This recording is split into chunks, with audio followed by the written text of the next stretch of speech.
You know that feeling when you walk away from a conversation and it feels like you barely even connected? Well, today we're going to break down how to turn those everyday, sometimes kind of awkward chats into genuinely meaningful connections. And the best part? It's a skill. And just like any other skill, you can totally learn it. We have all been there, right? You're just trading facts, the energy is dropping, and you can practically feel the conversation grinding to a halt. It's that moment where you're both just looking for a polite way to escape. But what if you could actually turn that moment around? This quote from psychologist Dr. Thomas Smithyman, it just gets right to the heart of it. The secret isn't about having the cleverest, wittiest things to say. Nope. It's about mastering a few key skills in how you listen and what you ask next. That's what can deepen pretty much any interaction. Okay, so the very first step on this journey is understanding and then escaping what we're going to call the small talk trap. Think about it. Small talk. The weather. How was your weekend? It actually serves a purpose. It's designed to be a sort of social buffer, to calm us down and establish that no one's a threat. But it is not designed to be interesting. Real engagement, the kind that forges a real connection, that needs an emotional spark. And this is the fundamental shift we have to make. Our goal is to move past just exchanging facts, the what, and start exploring the motivations, the passions, the feelings, the why. That's where the interesting stuff lives. That's where real conversation begins. So let's get practical. How do we actually turn those boring default starter questions into something that opens the door for a real conversation? Okay, here's a classic. Instead of asking for a location, which is just a fact, try asking, what was it like growing up there? See the difference? That question opens the door to childhood, to memories, to feelings. It's just a much more emotionally rich place to start. The what do you do question. It can be a total dead end, especially if someone isn't super passionate about their job. But asking, how did you get into that, is a way to ask for their story, their motivations.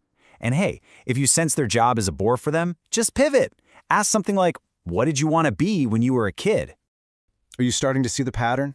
We're shifting from a simple yes or no fact to a question about a decision. How did you decide to move here? Well, that's about a personal journey, about desire and change. All things that are way more engaging to talk about. Now, I know you might be worried about being too intrusive or nosy, but it's so important to remember that these questions are not interrogations. They're invitations. You're giving the other person the choice of how deep they want to go. And some people will take you up on it, and some won't, and that's totally okay.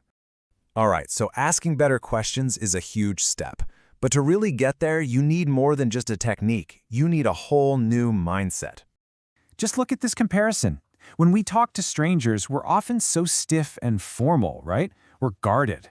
But with our friends, we're loose, we're spontaneous, we jump from one topic to the next. The trick is to try and bring that friend mindset into conversations with new people. If you talk like a stranger, you'll probably stay one. I absolutely love this metaphor, the conversational joyride. See, a great conversation isn't a checklist you have to get through.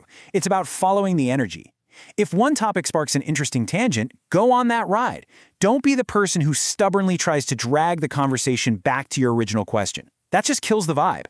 So how do you know which tangent to follow on this joyride? You look for these cues of engagement. When you land on a topic that really resonates with them, you'll see it. Their face will light up, they'll start using their hands more, they might start talking faster, or just more. That is your green light. Go there. And when you see that light go on, that's your signal. The single best way to dig deeper is to ask for a story. Ask them to share a memory.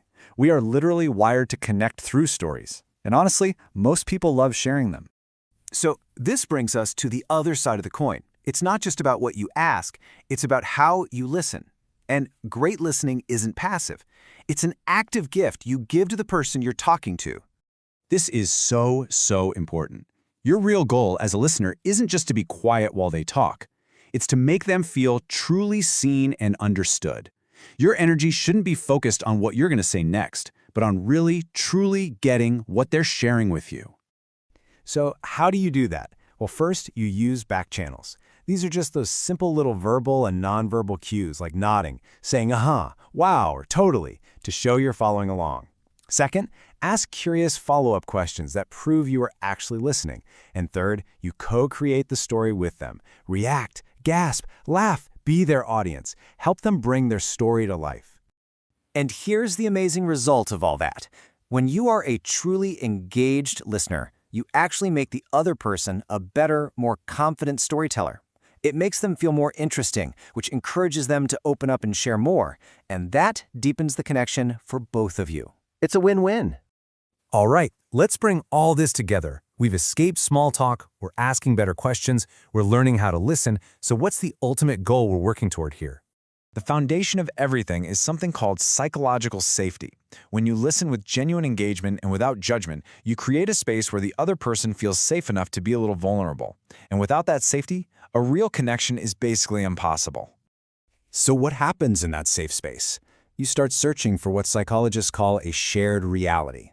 This is just the overlap between the two of you, the similar experiences you've had, the emotions you've both felt, the perspectives you share. Finding this is one of the most powerful drivers of a deep human bond.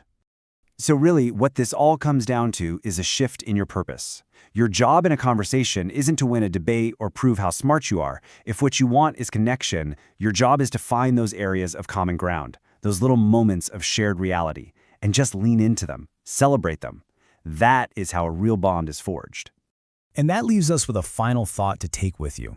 This isn't just about getting other people to share their stories. It's about being ready to share your own. So, what's one story you could have ready in your back pocket to turn your very next chat into something much, much more?